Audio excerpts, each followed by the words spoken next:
I'm Gary Zimmerman with UFTV. We're here now with Bailey Poland. She's just written, and you're an official author. Yes. And you're published. Yep. When did you start this project? So it actually started as part of a paper that I was writing for the Master of Arts in Rhetoric and Writing here at the University of Findlay for a class I was taking with Dr. Ron Tully. I wrote a paper on cyberfeminism. Yeah, and online harassment. And it developed into a couple of conference presentations, and then I was in the kind of perennial debate about the use of trigger warnings on college campuses. I ended up getting interviewed by The New Yorker for that and talking about how I used trigger warnings when talking about my paper. Yeah, That's amazing. super random. It was very cool. Why did you start it? Aside from It just being a really good opportunity. Right. Yeah. Yeah. It is a really genuinely fascinating subject. It's like on the one hand extremely upsetting and depressing, but it's also very interesting to look at how people behave online and how that spills out of, internet spaces, and kind of to trace those effects and also try to find out what anybody's really doing about it, which by and large is not much. Now, it's a relatively new perspective because what you're analyzing is a form of communication that has just come to light, or is just becoming very popular. And how does this form of communication differ from one-on-one or over the phone or seeing someone else in public? Yeah, there are definitely differences. I think one of the biggest differences that I see is the ease of recruitment. And by that I mean it's very easy, like one-on-one, if we get into an argument, that kind of is a one-on-one thing, and other people around us might join in or might not.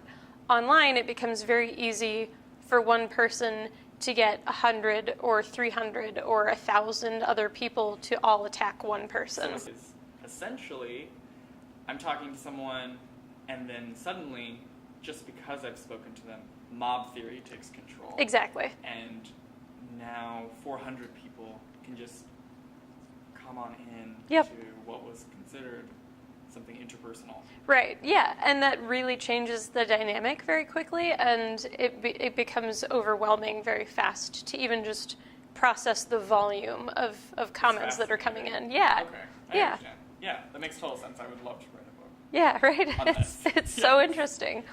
Which is why I saw your speech on the 25th. Not because I needed to check mark off a project, but because Yeah, I was thank like, you. She looks familiar. I think I went to school with her. And also, this is happening right now. You're seeing it prolifically every single day online. Yeah, it is. It's constant. There's pretty much every day, particularly lately, I'm seeing stories about people deleting their Twitter accounts after someone high profile has targeted them, because then it just becomes kind of nonstop abuse and harassment. I had to do it just simply because I was a little too sassy.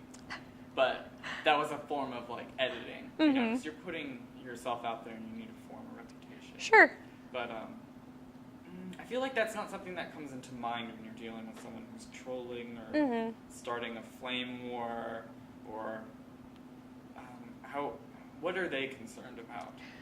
So the target or the harasser? The harasser.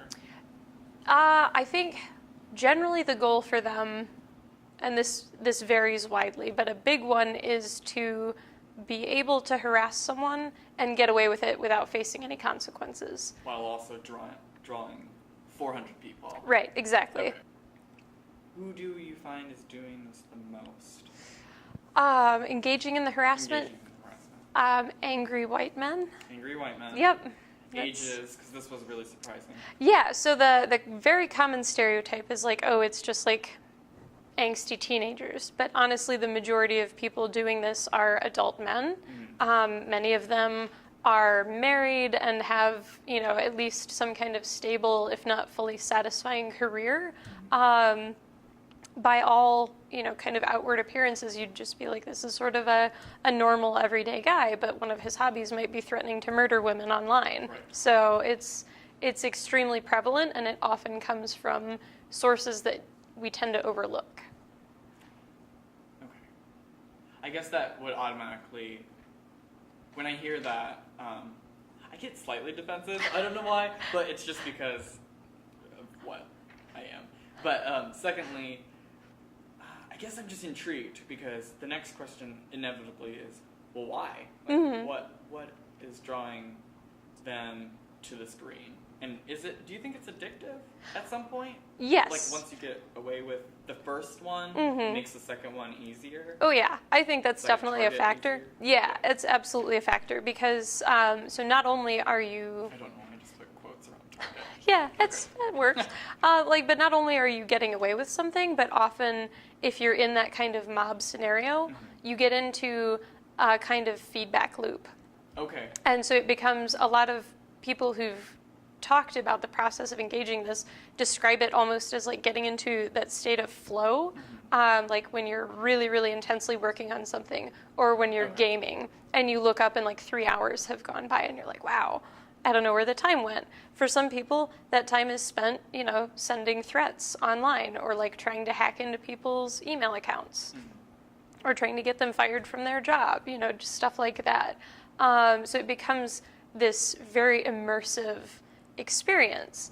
And I think a lot of them are not honest about their motivations because if you look at what they're doing, the impact of that kind of tells you what their motivations are. It's to silence people, it's to harm people, it's to make the internet a space that is only safe for them and to face no social or professional repercussions for doing that.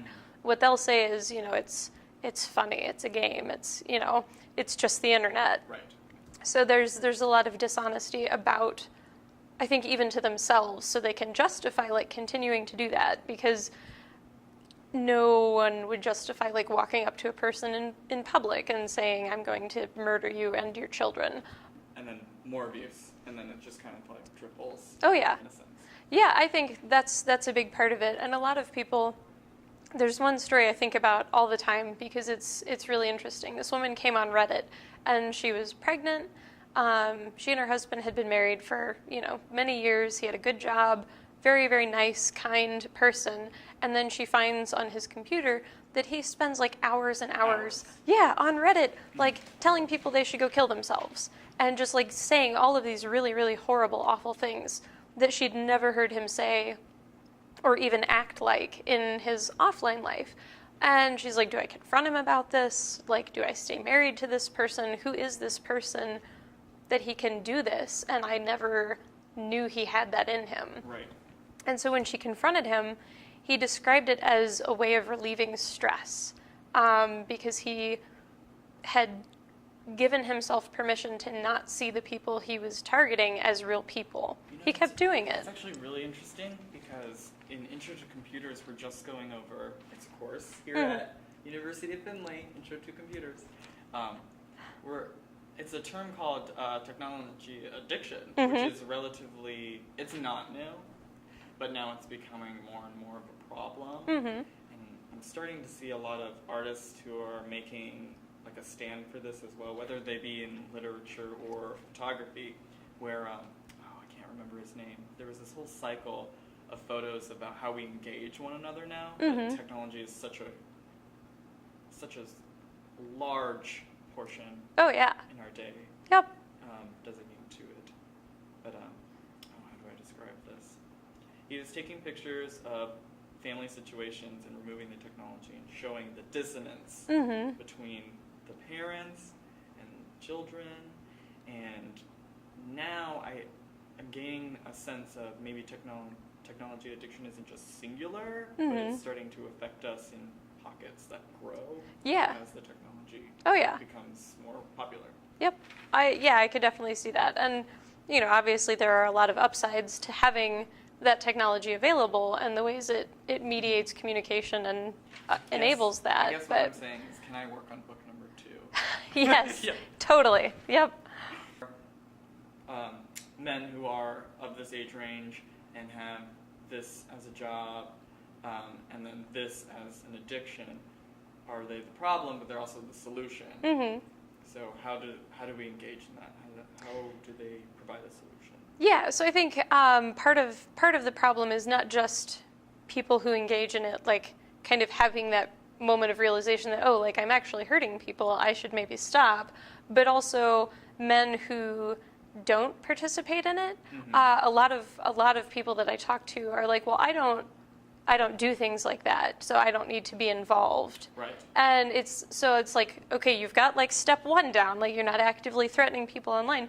What can you do then to make the other spaces that you inhabit safer? Like, how are you challenging that when it comes up and you witness it? Or even offline when you hear, you know, a negative comment or a sexist comment, you know, how are you fighting that actively, and what's that next step you can take? So that's where I think, you know, everybody has kind of some level of obligation to take that step and be part of the solution, and not just like, I'm not actively contributing to this problem. Don't feed it. Right. But shut it down. Yeah. If you can. Right. Absolutely. Yeah. A lot of it, first of all, has to come from the tech companies themselves. Right. Because they have done... Reporting. Oh, yeah. And it's just, they've done an absolutely abysmal job of protecting their users. Especially if they're startups. Yes. And they're going into this field. Yeah, They don't because... have all the tools. Right, and they don't devote the time to developing them, because their primary focus is, how do we get users on the platform? We'll deal with Right. everything else Okay. later. Instead of saying, okay, how do we make our platform safe for our users, and then roll it out and make sure like they don't abandon it because it becomes a toxic wasteland.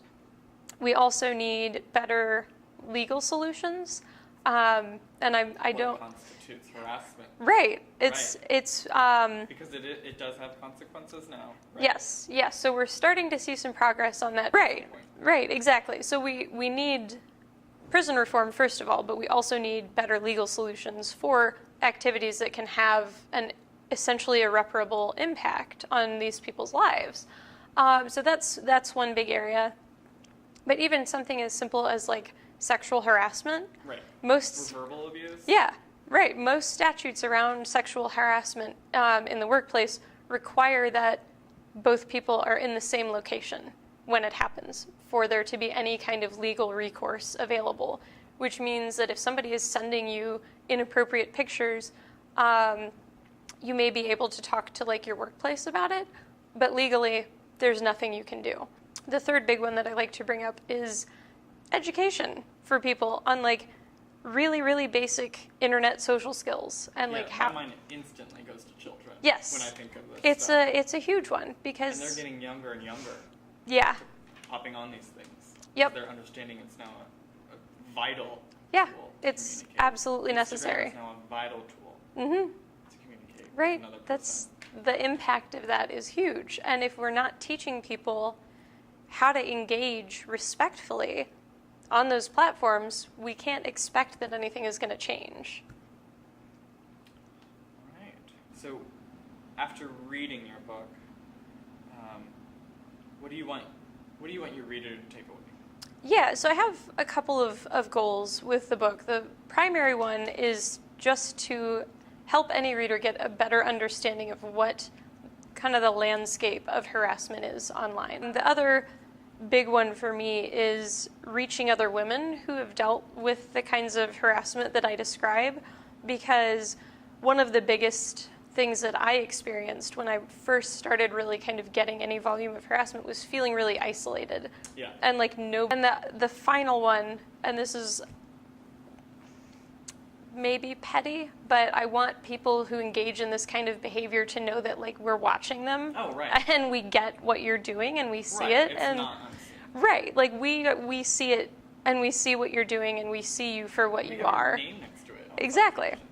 And if not, Far you can too read often. the text. Yes. So it's, just to let people know that like this kind of behavior does not go unnoticed, and just because you may not get a public response from your target, there are all kinds of things going on that you may not know about that we're doing to actively combat this.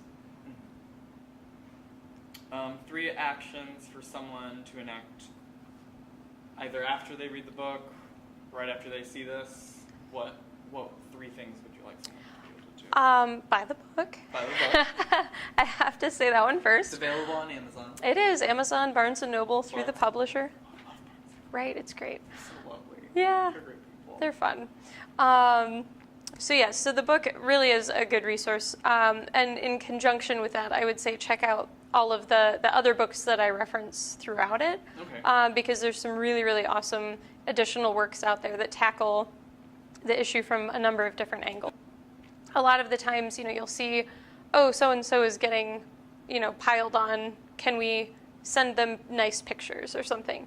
And it's really, really nice to also then see a couple days later, like, hey, oh, look, so-and-so has this really cool art project, or they wrote this really good article. Like, let's give that a signal boost and bring them some positive interactions that don't have something to do with defining them by being harassed. Don't publicize those that do ill will. Yes. Because simply a byproduct is you're getting their name out there. Exactly. You're drawing attention. Right, and a lot of times, unfortunately, there will be people watching and waiting and looking for that opportunity to then go participate in the harassment as well. So finding other ways to get involved and make life easier for people, that's a big one. And the third one, don't do it. Don't do it. Right, don't engage in the same behavior. Just don't harass people. You can. Don't share it. Right. Yeah. Don't publicize it. You can wake up every day and make that choice to be like, I'm not going to be a jerk online today, and you'll feel much better.